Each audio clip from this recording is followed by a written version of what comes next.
2019 में एक ऐसा आदमी था जो 3 देशों का नागरिक था और उसके पास 3 पासपोर्ट थे। लेकिन सबसे हैरानी की बात यह है कि उसने देश से भागने के लिए खुद को एक म्यूजिकल इंस्ट्रूमेंट यानी एक वाद्य यंत्र के बॉक्स में छुपा लिया। यह कोई आम इंसान नहीं था, बल्कि जापानी कार कंपनी निसान का सीईओ और अरबपति बिजनेसमैन कार्लोस घोषण था। अब सवाल यह उठता है, इतना बड़ा आदमी जो निसान जैसा ब्रांड संभालता था, उसे आखिर इस तरह भागने की जरूरत क्यों पड़ी? वो भागा कैसे? और उसने इतनी चालाक प्लानिंग की तो उसमें उसका साथ किसने दिया? आज हम आपको बताएंगे कार्लोस घोषण की कहानी।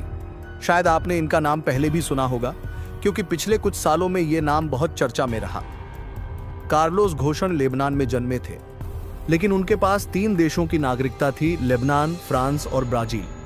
उन्होंने फ्रांस में पढ़ाई की और पढ़ाई पूरी करने के बाद मिशेलिन नाम की एक टायर बनाने वाली बड़ी कंपनी में काम करना शुरू किया। कार्लोस शुरू से ही बहुत मेहनती थे। उनकी मेहनत रंग लाई और वो जल्दी जल्दी प्रमोशन पाते गए। आखिरकार वो मिशेलिन के अमेरिका डिवीजन के हेड बन गए, जो कि बहुत बड़ी बात थी। अब मिशेलिन कंपनी का फ्रेंच कार कंपनी रेनो से अच्छा खासा रिश्ता था। जब रेनो के सीईओ को कार्लोस घोषण के काम के बारे में पता चला तो उन्होंने कार्लोस को अपनी कंपनी में वाइस प्रेसिडेंट बना लिया। लेकिन उस समय रेनो की हालत बहुत खराब थी, कंपनी लगभग दिवालिया हो चुकी थी। लेकिन जैसे ही कार्लोस आए, उन्होंने 1 साल के अंदर सब कुछ पलट कर रख दिया। कंपनी दोबारा मुनाफा कमाने लगी। यह सब हुआ उनके कड़क और सख्त काम करने के तरीके की वजह से। उन्होंने सबसे पहले कंपनी के सारे फालतू खर्चों को बंद किया, कई फैक्ट्रियां बंद कराईं और हजारों कर्मचारियों को निकाल दिया। इस वजह से कई जगह लोगों ने प्रदर्शन भी किए। फ्रांस की मीडिया ने उन्हें नाम दिया कॉस्ट किलर, यानी खर्चों को खत्म करने वाला आदमी। उनका तरीका यह था, समस्या को खत्म नहीं कर सकते तो उससे होने वाले नुकसान को रोक दो। कार्लोस के काम करने के इसी अंदाज ने रेनो को वापस खड़ा कर दिया। अब कार्लोस चाहते थे कि रेनो और बड़ी बने और फोर्ड, टोयोटा जैसी कंपनियों से मुकाबला कर सके। इसके लिए उन्हें एक और बड़ी कंपनी के साथ हाथ मिलाना था। इस बार उनकी नजर पड़ी जापान की बड़ी कंपनी निसान पर। लेकिन निसान की हालत बहुत बुरी थी। कंपनी पर $20 अरब का कर्ज था। उन्होंने 50 से ज्यादा कारें बनाई थीं, लेकिन सिर्फ 3 कारें ही मुनाफा कमा रही थीं। कार्लोस ने सोचा कि रेनो अगर निसान की मदद करे तो दोनों कंपनियां मिलकर और ताकतवर बन सकती हैं। उन्होंने प्रस्ताव दिया कि रेनो निसान का हिस्सा खरीदे। इस डील से रेनो निसान की सबसे बड़ी मालिक बन जाती। लेकिन एक मुश्किल थी, जापान में लोग अपनी कंपनियों पर गर्व करते हैं। वो किसी विदेशी कंपनी को अपना मालिक नहीं बनाना चाहते थे, और वैसे भी उस वक्त कोई जापानी बैंक निसान को कर्ज तक देने को तैयार नहीं था। सबको लग रहा था कि कंपनी अब बचेगी नहीं। लेकिन कार्लोस ने हिम्मत दिखाई। उन्होंने वादा किया कि 1 साल में कंपनी को पटरी पर ले आएंगे और 3 साल में सारा कर्ज चुका देंगे, और अगर ऐसा नहीं हुआ तो वो अपनी नौकरी छोड़ देंगे। 1999 में आखिरकार रेनो ने निसान का 37% हिस्सा खरीद लिया, और फिर जो हुआ उसने पूरी दुनिया को चौंका दिया। इस तरह रेनो कंपनी निसान की सबसे बड़ी हिस्सेदार बन गई और कार्लोस घोषण को जापानी कंपनी निसान का सीईओ बना दिया गया। यह बात बहुत ही हैरान करने वाली थी, क्योंकि इससे पहले कभी भी किसी विदेशी को इतनी बड़ी जापानी कंपनी की कमान नहीं सौंपी गई थी। जैसे ही कार्लोस जापान पहुंचे, उन्होंने निसान की हर फैक्ट्री का दौरा शुरू कर दिया। उन्होंने कंपनी को बचाने के लिए एक सख्त और साफ सुथरी योजना बनाई, ठीक वैसे ही जैसे उन्होंने रेनो के साथ की थी। इस योजना में 5 फैक्ट्रियों को बंद कर दिया गया और हजारों कर्मचारियों की नौकरी चली गई। इसकी वजह से मजदूरों ने खूब विरोध किया। लोगों ने खुलकर इस फैसले और रेनो निसान की साझेदारी के खिलाफ प्रदर्शन किए, लेकिन कार्लोस अपने फैसले पर टिके रहे। उन्होंने कुछ ऐसे कदम उठाए जो जापान की पुरानी परंपराओं के बिल्कुल खिलाफ थे। सबसे पहले तो उन्होंने कंपनी की आधिकारिक भाषा जापानी की जगह अंग्रेजी कर दी, ताकि कंपनी दुनिया भर में अच्छे से काम कर सके। दूसरा बड़ा फैसला उन्होंने यह लिया कि अब प्रमोशन यानी तरक्की सिर्फ सीनियरिटी के आधार पर नहीं दी जाएगी, बल्कि जिस कर्मचारी का काम अच्छा होगा और जो मुनाफा बढ़ाएगा, उसी को इनाम और प्रमोशन मिलेगा। यह बात जापानी संस्कृति के खिलाफ थी और इस वजह से कई सीनियर अफसरों को कार्लोस से चिढ़ हो गई। लेकिन धीरे धीरे इन बदलावों का अच्छा असर दिखने लगा। निसान फिर से मजबूत बन गई और बहुत तेजी से मुनाफा कमाने लगी। और जैसे उन्होंने वादा किया था, कंपनी ने सिर्फ 1 साल में जबरदस्त कमाई शुरू कर दी। जापान में अब लोग उन्हें बाहर से आए मसीहा कहने लगे। जो कभी दुश्मन थे, अब उन्हें जादूगर कहने लगे, ऐसा आदमी जो किसी भी डूबती कंपनी को उबार सकता था। उनका नाम दुनिया भर में छा गया। इंटरव्यू, न्यूज, अखबार, सब जगह सिर्फ उनका ही नाम था। उन्हें कई बड़े बड़े अवार्ड मिले। जापान में उनके ऊपर मंगा कॉमिक तक बनी, जिसकी लाखों कॉपियां बिकी। वे एक सुपरस्टार बन चुके थे। जब वो किसी रेस्टोरेंट में जाते, लोग खड़े होकर ताली बजाते। समय बीतता गया और निसान रेनो की कमाई लगातार बढ़ती रही। फिर 2005 में जब रेनो के पुराने सीईओ रिटायर हुए, तो कार्लोस को उनकी जगह बना दिया गया। यानी अब वे एक साथ 2 बड़ी कंपनियों रेनो और निसान के सीईओ बन गए। यह इतिहास में पहली बार हुआ था। अब उन पर जिम्मेदारी भी दोगुनी हो गई। उनके कई रिश्तेदारों ने कहा कि एक पद छोड़ दो, वरना यह बहुत थकाने वाला होगा। लेकिन कार्लोस ने इनकार कर दिया और बोले, मैं ये जिम्मेदारी निभा सकता हूं। उनकी सालाना सैलरी करीब $17 मिलियन थी। वैसे तो विदेशी कंपनियों में यह रकम सामान्य मानी जाती है, लेकिन जापानी संस्कृति में यह बहुत ज्यादा थी। मिसाल के तौर पर, जापान की सबसे बड़ी कार कंपनी टोयोटा के सीईओ को इससे 11 गुना कम तनख्वाह मिलती थी। अब आप सोचिए, जब एक विदेशी अधिकारी बाकी जापानी अफसरों से इतना ज्यादा कमा रहा हो, तो लोगों में जलन होना स्वाभाविक है। निसान के कई लोग अब उनके खिलाफ हो गए थे। कार्लोस घोषण अपने रुतबे और दौलत को खुलकर जीते थे। वे शानदार पार्टी करते, महंगी चीजें खरीदते, करोड़ों की यॉट रखते, प्राइवेट जेट में घूमते और लग्जरी गाड़ियों का इस्तेमाल करते थे। उन्होंने अपनी मेहनत की कमाई से एक शाही जिंदगी बनाई थी। लेकिन जापान में यह सब बहुत अलग माना जाता है। वहां के नेता और अधिकारी सादगी से रहते हैं, यहां तक कि कई तो साइकिल या स्कूटर से ऑफिस जाते हैं। तो ऐसे में जब एक विदेशी सीईओ इतना दिखावा करता है, तो विरोध होना तय था। और यही विरोध धीरे धीरे नफरत में बदल गया। यह नफरत चरम पर पहुंच गई 19 नवंबर को, जिस दिन कार्लोस घोषण की निसान के बोर्ड ऑफ डायरेक्टर्स के साथ एक अहम मीटिंग थी। 2019 की बात है। कार्लोस घोषण उस समय पेरिस में थे। वे अपना प्राइवेट जेट लेकर जापान के टोक्यो जाने वाले थे। जाने से पहले उन्होंने अपनी पत्नी और बच्चों से अलविदा कहा और मुस्कुराते हुए विमान में बैठ गए। उन्हें जरा भी अंदाजा नहीं था कि जिस देश में उन्होंने एक डूबती कंपनी को दुनिया की सबसे बड़ी कंपनियों में बदल दिया, वही देश उन्हें अब गद्दार समझ रहा है। जैसे ही उनका प्राइवेट जेट टोक्यो एयरपोर्ट पर उतरा, वहां का नजारा बिल्कुल अलग था। रनवे पर कई पुलिस की गाड़ियां पहले से मौजूद थीं। चारों तरफ सुरक्षा बल तैनात थे, जैसे कोई आतंकवादी पकड़ा जाना हो। जैसे ही विमान का दरवाजा खुला, जापानी पुलिस सीधे अंदर गई और कार्लोस को बिना समय गंवाए गिरफ्तार कर लिया। घोषण खुद भी हैरान रह गए। उन्होंने पुलिस से पूछा, क्या हुआ है, मुझे क्यों गिरफ्तार किया जा रहा है? लेकिन उन्हें कोई साफ जवाब नहीं दिया गया। बस इतना बताया गया, आप पर पैसों की नहीं, धोखाधड़ी का आरोप है। उन्हें सीधे हिरासत में लिया गया और जेल ले जाया गया। यह खबर पूरे जापान और दुनिया भर के न्यूज चैनलों पर आग की तरह फैल गई। हर जगह हेडलाइन थी, निसान के बॉस गिरफ्तार, कार्लोस घोषण पर घोटाले का आरोप। कार्लोस जेल में थे और उन्हें खुद भी समझ नहीं आ रहा था कि यह सब हो क्या रहा है। उन्हें लगा था कि उनकी अपनी कंपनी निसान उनका साथ देगी, वकील भेजेगी, मीडिया को सफाई देगी, लेकिन कुछ भी वैसा नहीं हुआ। उल्टा, निसान के बोर्ड ऑफ डायरेक्टर्स ने बहुत तेजी से काम किया। उन्होंने एक आपातकालीन मीटिंग बुलाई और कार्लोस की कुर्सी से उन्हें हटाकर एक नया कार्यकारी अध्यक्ष नियुक्त कर दिया। और फिर उस नए अध्यक्ष ने प्रेस कॉन्फ्रेंस में सबके सामने कहा, कंपनी के अंदर भारी स्तर पर प्रशासनिक और पैसों का घोटाला पाया गया है, जिसके लिए कार्लोस घोषण जिम्मेदार हैं। यह सुनकर घोषण को तगड़ा झटका लगा। ये वही लोग थे जो कुछ दिन पहले तक उनके साथ डिनर करते थे, सम्मान करते थे, और अब वही लोग उनके खिलाफ खड़े हो गए थे। मुख्य आरोप था कि घोषण ने अपनी सैलरी का एक हिस्सा टैक्स अधिकारियों से छुपाया था, यानी टैक्स चोरी की थी। लेकिन मामला इतना सीधा नहीं था। घोषण की सैलरी तो हर साल पब्लिक डॉक्यूमेंट्स में घोषित होती थी। असली मुद्दा था उनकी रिटायरमेंट के बाद मिलने वाला बोनस या पेंशन, जिसे कंपनी बाद में तय करने वाली थी। आरोप यह था कि उन्होंने इस पेंशन की जानकारी पहले ही क्यों नहीं दी। घोषण ने साफ कहा, भाई, ये तो अभी तय ही नहीं हुई है, जब मिलेगी तभी तो बताऊंगा। लेकिन जापानी अधिकारियों ने इसे कानून का उल्लंघन बताया और इसे घोटाले की तरह पेश किया। इतना ही नहीं, घोषण को टोक्यो के कुख्यात कोसोगी जेल में 3 महीने तक रखा गया, वो भी अकेले सेल में सॉलिटरी कन्फाइनमेंट।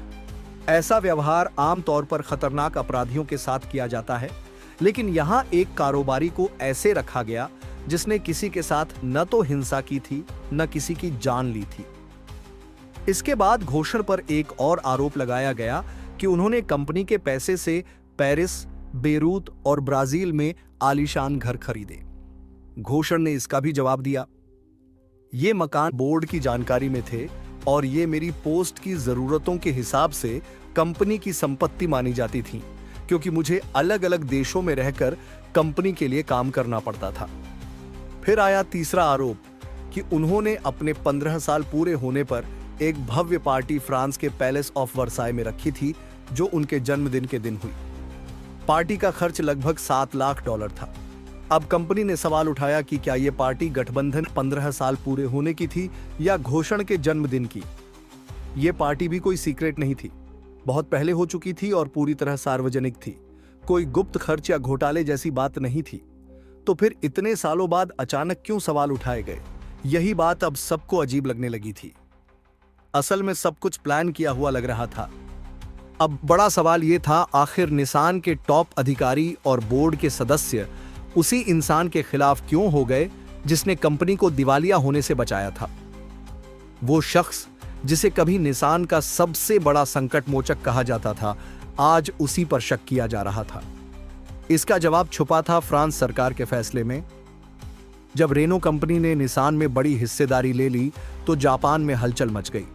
वहां के लोगों को लगने लगा कि अब फ्रांस की सरकार इन दोनों कंपनियों को पूरी तरह एक साथ मिला सकती है। मतलब अब ये 2 अलग अलग कंपनियां नहीं रहेंगी, बल्कि एक ही कंपनी बन जाएंगी। और इस मर्जर का सबसे बड़ा नुकसान ये होता कि निसान का नाम हमेशा के लिए मिट जाता। जापानियों के लिए यह सोच भी डरावनी थी, क्योंकि वे अपनी पहचान, संस्कृति और अपनी बनाई चीजों पर बेहद गर्व करते हैं। निसान सिर्फ एक कंपनी नहीं थी, वो उनकी मेहनत, गर्व और पहचान थी। ऐसे में अगर उसका नाम ही मिट जाए तो वो किसी भी हाल में मंजूर नहीं था। उन्हें लगने लगा कि अगर कोई इंसान इस मर्जर को करवा सकता है तो वो है कार्लोस घोष। इसलिए उनके दिमाग में एक ही हल था, कार्लोस को हटाओ, चाहे जैसे भी हो, उसे रोकना होगा। असल में कार्लोस तो यही चाहते थे कि दोनों कंपनियां अपनी अपनी पहचान बनाए रखें, लेकिन जापानियों को यह भरोसा नहीं था। उन्हें शक था कि कार्लोस सब कुछ एक करवा देंगे। और यहीं से शुरू हुआ एक ऐसा षड्यंत्र जिसने एक रात में कंपनी के हीरो को विलेन बना दिया। एक वो दिन था जब लोग कार्लोस की तारीफ करते नहीं थकते थे, और एक ये दिन था जब उसे भ्रष्ट और लालची कहा जाने लगा। सिर्फ जापान में नहीं, फ्रांस में भी उसकी छवि खराब कर दी गई। मीडिया ने भी पूरा खेल खेला। और सबसे ज्यादा हैरान करने वाली बात फ्रांस की सरकार और रेनो कंपनी की चुप्पी थी। जिन्हें कार्लोस ने उबारा था, वो अब एक शब्द भी उसके पक्ष में नहीं बोले। ऐसा लग रहा था जैसे ये सब कुछ पहले से तय था। कार्लोस उस समय जेल में था और उसके खिलाफ कोई ठोस सबूत नहीं था, लेकिन जांचकर्ताओं का मकसद था किसी भी तरह उससे कबूल करवाना कि उसने धोखा किया है। पूछताछ का तरीका इतना सख्त था कि कई बार 14 घंटे तक लगातार सवाल जवाब चलते थे, वो भी बिना वकील के। इतना ही नहीं, उसके परिवार को भी डराया धमकाया जा रहा था। उसकी पत्नी तक को शांत नहीं रहने दिया गया। मानसिक रूप से तोड़ने की पूरी कोशिश की जा रही थी, लेकिन कार्लोस डटा रहा। उसने किसी भी आरोप को स्वीकार नहीं किया और 3 महीने बाद टोक्यो की अदालत ने उसे 1 बिलियन येन यानी करीब $9 मिलियन की जमानत पर रिहा कर दिया। कार्लोस के लिए पैसे कोई दिक्कत नहीं थे। उसने जमानत दी और बाहर आ गया। लेकिन बाहर भी जिंदगी आसान नहीं थी। मीडिया हर जगह उसका पीछा कर रही थी। वो जहां जाता कैमरे पीछे पीछे होते। उसके अपार्टमेंट तक रिपोर्टर उसकी कार के पीछे भागते थे। कुछ हफ्तों तक तो वो जेल से बाहर होकर भी आजाद नहीं था। लेकिन इस दौरान कार्लोस चुप नहीं बैठा। वह अपनी अगली चाल की तैयारी कर रहा था। उसने धीरे धीरे सारी जानकारी इकट्ठा करनी शुरू कर दी। फिर एक दिन उसने ट्विटर पर एक ट्वीट किया जिसमें उसने कहा कि वो 11 अप्रैल को प्रेस कॉन्फ्रेंस करेगा और वहां वो सब कुछ बताएगा जो अब तक छुपाया गया है।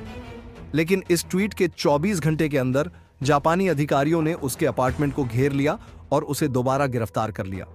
क्यों? क्योंकि उन्हें डर था कि अगर कार्लोस अपनी बात दुनिया के सामने रख देगा तो उनके षड्यंत्र का पर्दाफाश हो जाएगा। लेकिन कार्लोस ने पहले से तैयारी कर रखी थी। उसके वकीलों ने एक वीडियो पहले ही रिकॉर्ड कर लिया था ताकि अगर उसे दोबारा गिरफ्तार किया गया तो वो वीडियो जारी किया जा सके। दूसरी गिरफ्तारी के बाद कार्लोस को फिर 21 दिन जेल में रखा गया और फिर दूसरी बार उसे जमानत मिली। इस बार उसने $5 मिलियन की जमानत दी। यानी कुल मिलाकर कार्लोस ने अब तक लगभग $14 मिलियन अपनी जमानत में खर्च कर दिए थे। लेकिन इस बार शर्तें और भी अजीब थीं। पहली शर्त, उसके ब्राजील और लेबनान के पासपोर्ट जब्त कर लिए जाएंगे। सिर्फ फ्रेंच पासपोर्ट ही उसके पास रहेगा। दूसरी शर्त, वो जापान छोड़कर कहीं नहीं जा सकता। तीसरी शर्त, उसके सारे निजी सामान जैसे मोबाइल फोन, लैपटॉप वगैरह जब्त कर लिए जाएंगे।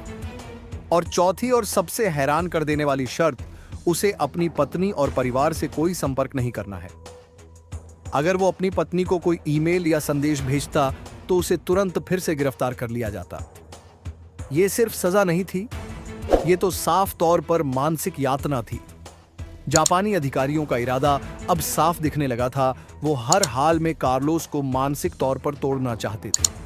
उन्हें पता था कि कार्लोस की सबसे बड़ी ताकत उसकी पत्नी थी। अगर उसे पत्नी से दूर कर दिया जाए तो वो अकेला, कमजोर और दबाव में आ जाएगा। इसी डर से कार्लोस ने अपने वकीलों से कहा कि वे उसकी पत्नी को जल्द से जल्द लेबनान की राजधानी बेइरूत वापस भेज दें। वो अब अपने परिवार और बाकी करीबी लोगों को इस पूरे मामले से दूर रखना चाहता था। उसे समझ में आ गया था कि जापान में उसे शायद ही इंसाफ मिले, क्योंकि वहां जिस भी केस में सरकारी वकील शामिल होता है उसमें जीत का रेट लगभग 99.4% होता है। मतलब ये कि अगर आपके खिलाफ केस दर्ज हो गया तो उस केस को जीत पाना लगभग नामुमकिन था। अब कार्लोस को यकीन होने लगा था कि वो जितना भी इंतजार करेगा उतना ही उलझता जाएगा। इसलिए उसने मन ही मन एक बहुत जोखिम भरा फैसला लिया, देश से भागने का। जमानत पर छूटने के बाद वो जापान में एक घर में रह रहा था, जहां से वो बाहर घूम फिर सकता था, लेकिन देश छोड़ने की अनुमति नहीं थी। सबसे पहले उसने चोरी छिपे एक नया फोन खरीदा, ऐसा फोन जो सरकारी सिस्टम से न जुड़ा हो, ताकि कोई उसकी लोकेशन ट्रैक न कर सके। वो सारे फोन कॉल्स बाथरूम में जाकर करता था, ताकि अगर कोई उसके कमरे में कुछ रिकॉर्ड भी कर रहा हो तो भी कुछ सुनाई न दे। लेकिन बड़ा सवाल था, आखिर वो किससे बात कर रहा था? उसकी मदद कौन कर रहा था? कार्लोस ने आज तक उन लोगों की पहचान का खुलासा नहीं किया, शायद इसलिए क्योंकि अगर वो नाम सामने आते तो उनकी जान को खतरा हो सकता था। बस इतना पता है कि 10 से 15 लोगों की एक टीम उसकी मदद कर रही थी। पहले उन्होंने सोचा कि समुद्र के रास्ते भागा जाए, लेकिन उसमें कई दिन लग सकते थे और खतरा भी बहुत था। फिर एक ही रास्ता बचा, हवाई जहाज। मगर हवाई सफर भी आसान नहीं था, क्योंकि कार्लोस को देश छोड़ने की इजाजत नहीं थी और उसके पासपोर्ट भी अधिकारियों ने जब्त कर रखे थे। यानी वो किसी एयरपोर्ट से सीधा बाहर नहीं जा सकता था। अब उन्हें ऐसी जगह की तलाश थी जहां से वो बिना कड़ी सुरक्षा जांच के निकल सके। जांच में पता चला कि ओसाका का एक छोटा एयरपोर्ट ऐसा है जहां सुरक्षा बाकी एयरपोर्ट से थोड़ी हल्की है, और वहां म्यूजिक बैंड्स के बड़े बड़े इंस्ट्रूमेंट्स वाले बॉक्स स्कैनिंग के बिना भी प्लेन में लोड कर दिए जाते हैं। ये वो गलती थी जो उनकी सबसे बड़ी उम्मीद बन गई। योजना तैयार की गई, 2 लोग प्राइवेट जेट से टोक्यो आएंगे और कहेंगे कि वे एक इंटरनेशनल म्यूजिक बैंड के मेंबर हैं। उनके पास भारी म्यूजिक बॉक्स होंगे और वे कहेंगे कि टोक्यो में एक शो करके उन्हें उसी दिन इस्तांबुल भी जाना है। इससे उनकी एंट्री और एग्जिट एक ही दिन में हो जाएगी और किसी को शक भी नहीं होगा। बाद में पता चला कि ये 2 लोग माइक टेलर और जॉर्ज जेक थे। माइक अमेरिका के स्पेशल फोर्स का पूर्व कमांडो था और जॉर्ज लेबनान का एक्स सोल्जर। दोनों म्यूजिशियन बनकर कार्लोस को निकालने की प्लानिंग कर रहे थे।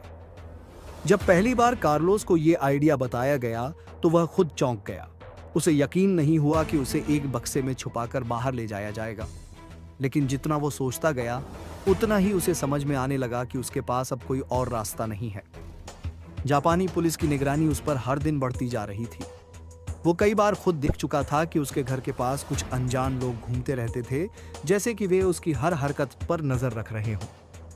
उसने अपने वकील से पूछा, क्या ये निगरानी कानूनी है? वकील ने जवाब दिया, नहीं, लेकिन अगर तुम इसका सबूत नहीं ला सकते तो कुछ किया भी नहीं जा सकता। तभी वकील ने एक और आइडिया दिया, कुछ ऐसे पत्रकारों को बुलाओ जो स्कैंडल्स और साजिशों में रुचि रखते हों। उन्हें सब बताओ ताकि जापानी अधिकारी उलझ जाएं और शायद निगरानी भी कुछ समय के लिए कम हो जाए। कार्लोस को अब अपने दुश्मनों की चाल समझ में आने लगी थी, इसलिए उसने खुद कुछ पत्रकारों से संपर्क किया और उन्हें अपने घर बुलाया।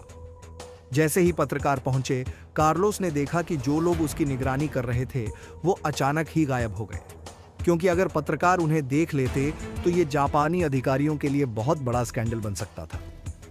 कई घंटों तक पत्रकार वहीं रुके रहे और जब वे वापस चले गए तो कुछ देर बाद वही निगरानी करने वाले फिर से लौट आए। कार्लोस ने उन्हें अपनी कार में और अपने घर के सामने सड़क पर खड़ा देखा। अब उसे ये बात पूरी तरह समझ में आ चुकी थी कि अगर वह चाहता है कि ये लोग कुछ समय के लिए दूर रहें तो बस पत्रकारों को बुलाना होगा और वे तुरंत छुप जाएंगे। आखिरकार कार्लोस की टीम ने भागने के लिए एक तारीख तय कर दी, 29 दिसंबर 2019। लेकिन अब एक और समस्या थी। कार्लोस जापान में बहुत फेमस हो चुका था और उसकी विदेशी शक्ल भीड़ में आसानी से पहचानी जा सकती थी। लेकिन किस्मत से उस वक्त साल का आखिरी महीना था, ठंड का मौसम था और लोग मोटी जैकेट, टोपी और मास्क पहनकर ही निकलते थे। कार्लोस ने भी यही किया। उसने सर्दियों की मोटी जैकेट, टोपी और मास्क पहन लिया और जापान में तो मास्क पहनना आम बात थी, इसलिए किसी को शक भी नहीं हुआ। इस बार भी उसने पत्रकारों को बुलाया और कहा कि निगरानी करने वाले फिर से आसपास हैं। जैसे ही पत्रकारों के आने की खबर फैली, निगरानी करने वाले फिर से अचानक गायब हो गए। जैसे ही कार्लोस ने यह देखा, वो अपने सर्दी के कपड़ों में बाहर निकल गया। किसी को जरा भी शक नहीं हुआ।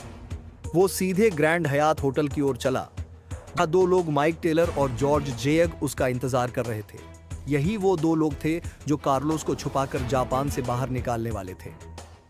वो तीनों होटल से बाहर निकले, एक टैक्सी ली और एक ट्रेन स्टेशन पहुंचे। वहां से उन्होंने ओसाका के लिए ट्रेन पकड़ी। ओसाका पहुंचने के बाद वे एक होटल में गए जहां कार्लोस को छुपाने के लिए एक बड़ा बॉक्स तैयार रखा गया था। कार्लोस खुद उस बॉक्स के अंदर घुसा और देखा कि क्या वो वहां ठीक से सांस ले सकता है या नहीं। उस बॉक्स में सांस लेने के लिए छोटे छोटे छेद थे। कार्लोस ने अपने कपड़े बदले और फिर उस बॉक्स में छुप गया। बॉक्स के ऊपर एक सफेद कपड़ा भी रखा गया था ताकि अगर कोई खोल भी दे तो उसे कुछ समझ न आए। माइक और जॉर्ज ने होटल के स्टाफ से कहा कि बॉक्स बहुत कीमती म्यूजिकल इंस्ट्रूमेंट से भरा हुआ है और उसे बहुत संभाल कर नीचे ले जाया जाए। बॉक्स को एक ट्रक में रखा गया जिसमें पहले से ही दूसरा बॉक्स था जिसमें असली म्यूजिकल इंस्ट्रूमेंट्स थे। फिर ट्रक एयरपोर्ट की तरफ निकल पड़ा। एयरपोर्ट पहुंचकर दोनों लड़कों ने ट्रक से दोनों बॉक्स उतारे और उन्हें कस्टम ऑफिस ले गए। अब कार्लोस को बॉक्स के अंदर से जापानी भाषा सुनाई देने लगी थी। बॉक्स हिल रहा था, फिर अचानक रुक गया। कार्लोस को समझ आ गया अब वे कस्टम चेकिंग के पास पहुंच चुके हैं। उसे एक लड़के की आवाज सुनाई दी जो कस्टम अधिकारी से कह रहा था, हमारा टोक्यो में कॉन्सर्ट बहुत अच्छा रहा, आपके सहयोग के लिए धन्यवाद। असल में ये वही लोग थे जो सुबह ही इसी एयरपोर्ट से आए थे और उसी कस्टम अधिकारियों को बताया था कि वो टोक्यो में एक म्यूजिक शो करने आए हैं और आज ही वापस इस्तांबुल जा रहे हैं। अब जब वे लौट रहे थे तो उन्होंने कहा कि ये वही म्यूजिकल इंस्ट्रूमेंट्स हैं जो सुबह एक्सरे से गुजर चुके हैं। अब सिर्फ हम इन्हें वापस ले जा रहे हैं क्योंकि हमारे अगले कॉन्सर्ट की फ्लाइट जल्दी है। उन्होंने कस्टम वालों से कहा, प्लीज इन्हें फिर से मत खोलिए, ये बहुत कीमती हैं। जल्दी में कुछ टूट गया तो हम अगला शो नहीं कर पाएंगे। कस्टम वालों ने सोचा कि सुबह तो जांच हो चुकी है और ये लोग अपनी प्राइवेट जेट से जा रहे हैं तो क्या ही शक किया जाए। उन्होंने दोबारा जांच नहीं की। कार्लोस ने अंदर से सुना कस्टम अधिकारी आपस में मजाक कर रहे थे। एक बोला, कहीं ऐसा तो नहीं कि इन्होंने इन बॉक्स में खूबसूरत लड़कियों को छुपा रखा है। लेकिन फिर भी किसी ने बॉक्स खोलने की कोशिश नहीं की। उन्होंने सामान को एक्सरे मशीन से गुजराया, कुछ सेकंड रुककर देखा और फिर उन्हें जाने दिया। कार्लोस घोषण ने खुद कहा था कि उनका बचने का प्लान भाग्य और किस्मत के बिना काम नहीं कर सकता था। कुछ ऐसी परिस्थितियां थीं जो उनकी मदद कर रही थी, जैसे कि ऑपरेशन का समय साल के अंत में होता था जब एयरपोर्ट पर कर्मचारियों की संख्या कम होती है और ज्यादातर लोग छुट्टियों पर होते हैं। जो लोग होते हैं वे कम अनुभवी होते हैं क्योंकि अनुभवी कर्मचारी छुट्टी पर होते हैं। टीम अपने बॉक्स लेकर प्राइवेट जेट में गई। कार्लोस को तब तक बॉक्स के अंदर रहना था जब तक कि प्लेन उड़ान भर न ले। वह करीब आधे घंटे डर के माहौल में इंतजार करता रहा। उसे डर था कि कहीं पकड़ न लिया जाए। अंत में जब उसने प्लेन की आवाज सुनी और रनवे पर उसके हिलने का एहसास हुआ तो उसे राहत मिली कि वह जापान से बाहर निकल गया है। दो में से एक बंदे ने बॉक्स की चाबी से उसे बाहर निकाला और उसके साथ पीछे एक कैबिन में रहा जो बंद था। प्लेन अंत में इस्तांबुल पहुंचा। वहां एक आदमी आया और उसे एयरपोर्ट में गए दूसरी फ्लाइट पर ले गया। वह फ्लाइट लगभग 1 घंटे की थी और सीधे बीरूत के लिए रवाना हुई। जैसे ही कार्लोस का प्लेन बीरूत पहुंचा, कस्टम अधिकारी ने उसे पहचान लिया। बीरूत में कार्लोस का नाम जाना पहचाना था और लोग शुरू से ही उसके पक्ष में थे। कस्टम अधिकारी ने उसका स्वागत किया और उसके बीरूत पहुंचने पर बधाई दी। कार्लोस को लगा कि अब वह सुरक्षित है। वह अपनी पत्नी और परिवार के पास वापस चला गया। इसके बाद कार्लोस के जापान से भागने की खबर तेजी से दुनिया भर में फैल गई। जापानी अधिकारियों और मीडिया ने इसे स्वीकार नहीं किया और उसके वकीलों पर लापरवाही का आरोप लगाया, हालांकि यह उनकी जिम्मेदारी नहीं थी। जापानी अधिकारियों ने कार्लोस घोषण के खिलाफ इंटरपोल के जरिए गिरफ्तारी वारंट जारी किया, लेकिन लेबनान उन देशों में नहीं है जो अपने नागरिकों को एक्स्ट्राडिट करते हैं। यह साफ था कि लेबनानी अधिकारी कार्लोस का समर्थन कर रहे हैं और उसकी सुरक्षा कर रहे हैं। कार्लोस ने बीरूत में एक बड़ी प्रेस कॉन्फ्रेंस की जिसमें उन्होंने पूरी कहानी दुनिया के सामने रखी और खुद को बचाया। उन्होंने साफ कहा कि उन्होंने न्याय से भागा नहीं, बल्कि न्याय की कमी के कारण भागना पड़ा। उसके बाद कार्लोस कई अरबी और विदेशी चैनलों के इंटरव्यू में नजर आए। इस केस पर एक डॉक्यूमेंट्री भी बनी। कार्लोस ने बचने के ऑपरेशन के बारे में ज्यादा बात नहीं की क्योंकि इससे उनकी मदद करने वालों के लिए खतरा बन सकता था। लेबनानी अधिकारियों ने जापानी अधिकारियों से कहा कि केस की फाइलें उन्हें दे दी जाएं ताकि कार्लोस को लेबनान में ही ट्रायल मिल सके, लेकिन जापानी अधिकारियों ने ये ऑफर ठुकरा दिया और अभी भी कार्लोस की गिरफ्तारी की मांग कर रहे हैं। कार्लोस आज भी लेबनान में ही रह रहे हैं। जापान में उनका केस अभी भी लंबित है और अगर वे लेबनान छोड़ेंगे तो गिरफ्तारी का खतरा है क्योंकि जापान ने इंटरपोल के जरिए वारंट जारी किया है। कल्पना करें कि फ्रांस के न्यायालय ने भी रेनो कंपनी की आंतरिक जांच के बाद कार्लोस के खिलाफ गिरफ्तारी वारंट जारी किया, लेकिन उस पर कोई ठोस सबूत नहीं था। कार्लोस ने इस पूरे मामले को हमेशा खुलकर बताया, जबकि जापानी सिस्टम ने घमंड भरे तरीके से केस को संभाला और अपनी बुरी नीयतें छिपाई। आखिरकार सच पूरी तरह से कोई नहीं जानता जब तक कि सभी राज एक दिन पूरी तरह से सामने न आ जाएं। अगर आपको ये वीडियो पसंद आया हो तो लाइक करें, सब्सक्राइब करें, शेयर करें और कमेंट करना ना भूलें। साथ ही बेल आइकन दबाएं ताकि हमारी हर नई वीडियो की नोटिफिकेशन आपको तुरंत मिल जाए। धन्यवाद। मिलते हैं फिर से अगली वीडियो में।